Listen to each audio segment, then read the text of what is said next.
Hey, so we just kind of laid out an argument that the Allies, the Western democracies, kind of created the atmosphere for World War II by withdrawing.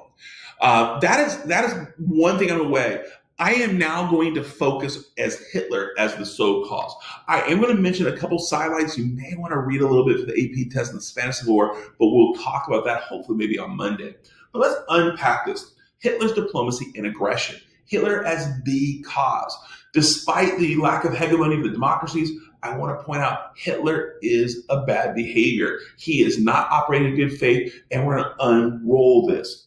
The first thing I want to point out is this beginning of this diplomatic revolution that really is from 1933 through 1939, but we're going to focus on the first part, his diplomacy right as De Fuhrer. The first thing we need to know, he understood that Britain and France were scared of war. They were not going to do anything. They wanted to prevent war by any means necessary.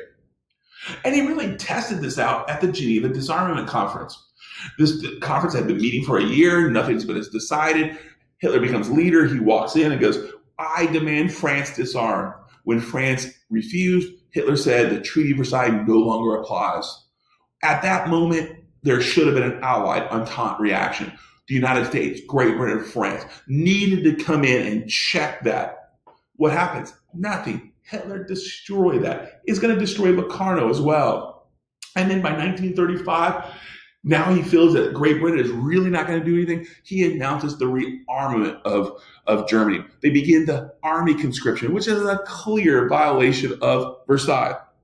They're going to create a German Navy, a clear clear violation. So what happens? How's England going to react? Well, England's going to react with a agreement, the Anglo-German Naval Pact or Naval Agreement of 1935.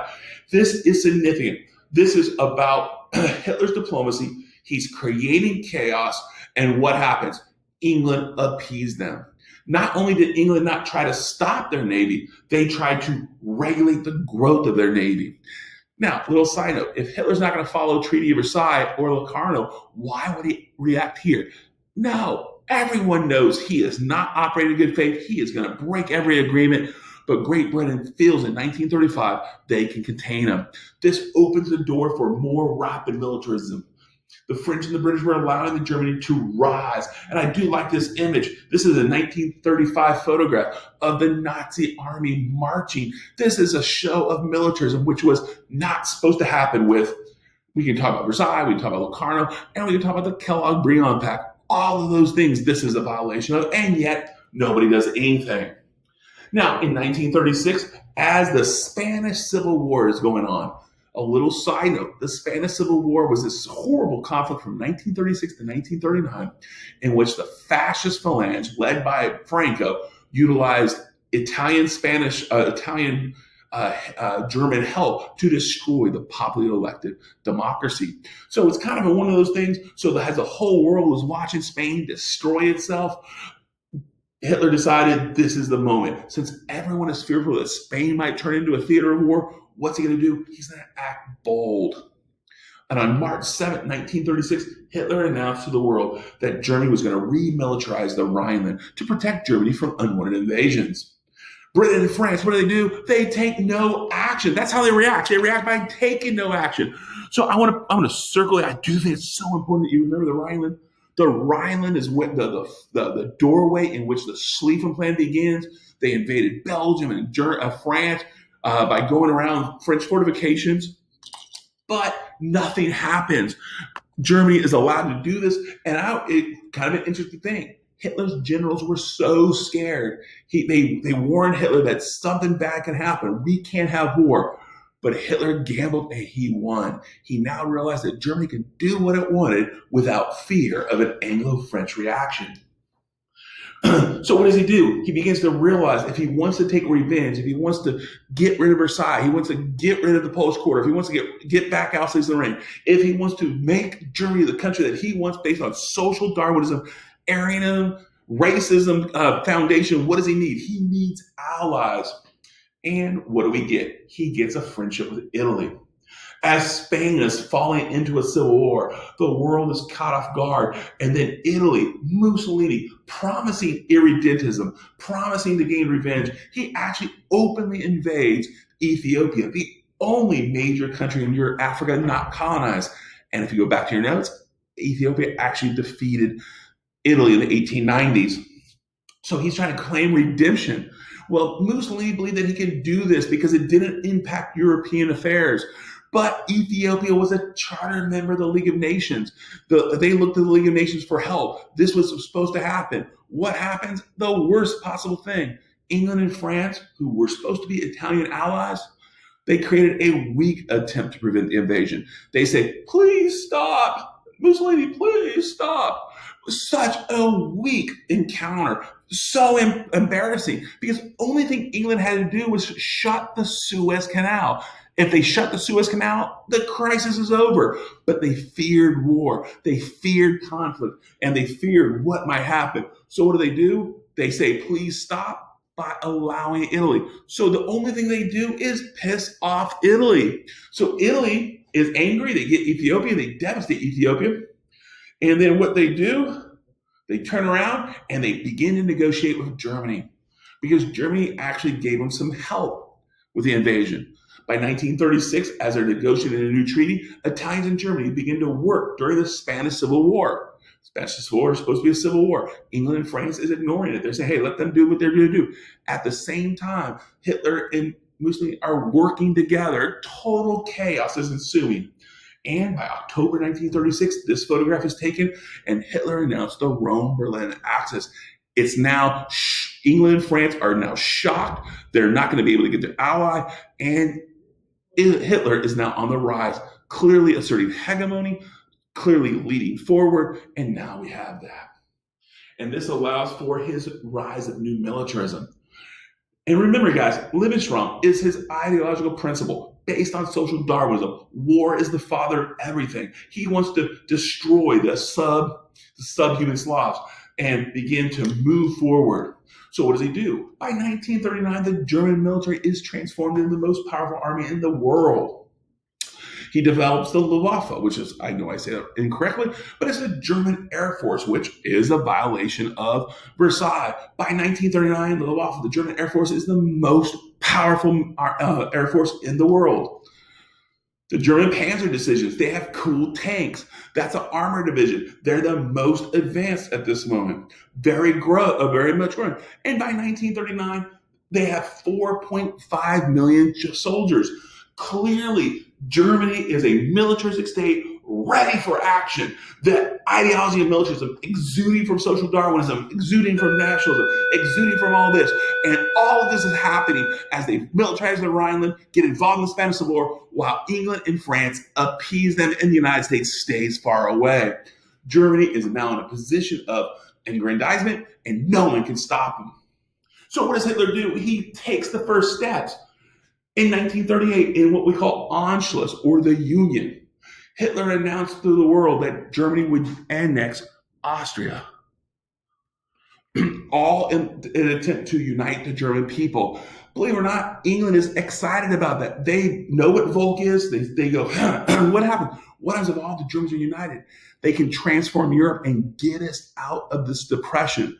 So believe it or not, England is hoping that Germany can lead Europe out of the depression by violating every international agreement.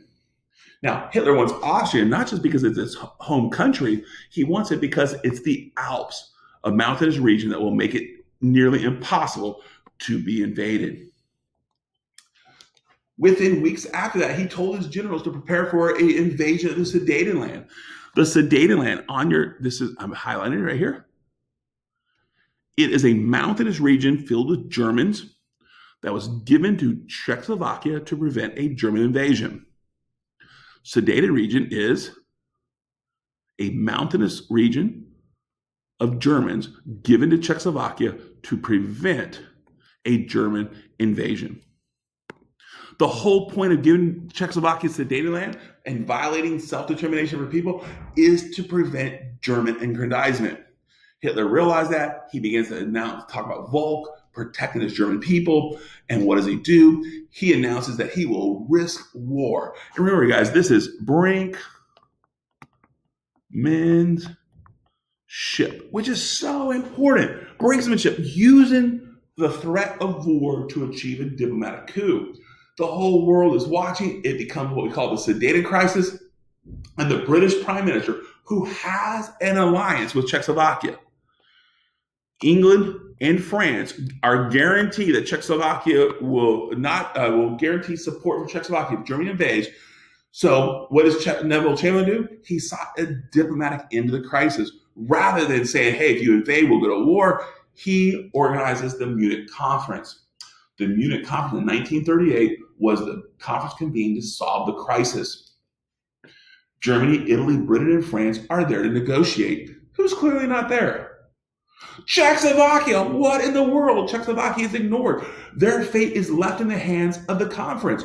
Czechoslovakia. One of the most famous photographs of this idea is of this time is out in the hall. You have the Prime Minister Beneš with his hands in his head in his hands, crying because he knows the sovereignty of Czechoslovakia is in the hands of this conference. And what is the solution? What we call Chamberlain's infamous policy of appeasement. Little a appeasement is kind of that general policy. Big appeasement is this moment. In 1938, Prime Minister Chamberlain states, Sudetenland is given to Germany if Hitler promises to do no more. Really important. It's the idea that, hey, if we give Germany this little bit, maybe they'll be satisfied. Appeasement. And what do we see? The most infamous words. When he lands in London, he announces to the world, peace for our time. It is laughable today because we know it is only months away, or it's 1 year away from this little thing called World War II. So we already talked about Czechoslovakia, but what's the other problem, Munich? I won't lie to you. It's this guy, Stalin. The British and French were in negotiations with Stalin for an anti-fascist alliance that would help keep Hitler in check. So England and France are approaching Stalin at the same time, and yet they do not invite him to discuss Czechoslovakia. Czechoslovakia is in Eastern Europe, and it's on the doorstep of the Soviet Union. If Hitler's able to invade that region, it would challenge the security of the Soviet Union. And yet, what do we see? The French, Daladier, and Chamberlain, look at that expression. Stalin has a sense of arrogance and frustration. These guys are surprised. Hitler and Mussolini are defiant. David Lowe captures this wonderfully. As we now know, at that time, when it comes out of it, Stalin begins to negotiate with Hitler because he doesn't trust the United States, the British and the French, which is so important. Once again, as the French and British are attempting to withdraw, create appeasement to satisfy Germany, Stalin begins to realize he doesn't matter. So what does this lead us to? The final piece of the diplomatic revolution. I love this political cartoon because it's so odd, and yet this is as odd as it can be. Hitler and Stalin get married into what we call the Nazi-Soviet Non-Aggression Pact, announced on August 23rd, 1939. The reason it's so odd is they don't look comfortable. Stalin is not a pretty bride. And really what this is saying is that this is a weird marriage. Because remember, Hitler is an anti-communist. Stalin is an anti-fascist. And yet with the idea of real politics, the end justify the means, both Stalin and Hitler realized they had similar goals. Publicly, they announced they're going to have no hostilities. That Stalin will not have another relationship with France or Great Britain. In the end, Hitler will have a one-front war if he goes to war with France. Exactly what he wants.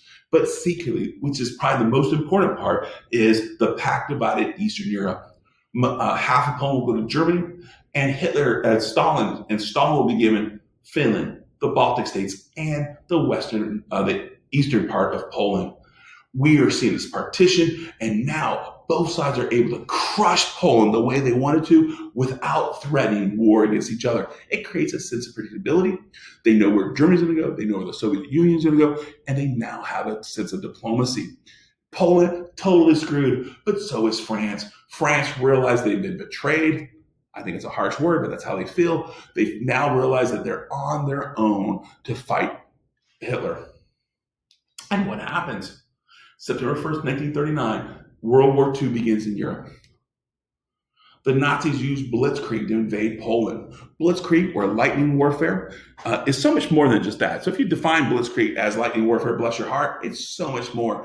What is it? I want to point out blitzkrieg is the modern strategies where World War I created slaughter because technology and strategies didn't meet. The German Nazi generals created a new plan. Blitzkrieg, lightning warfare, strategy is caught up to the technology.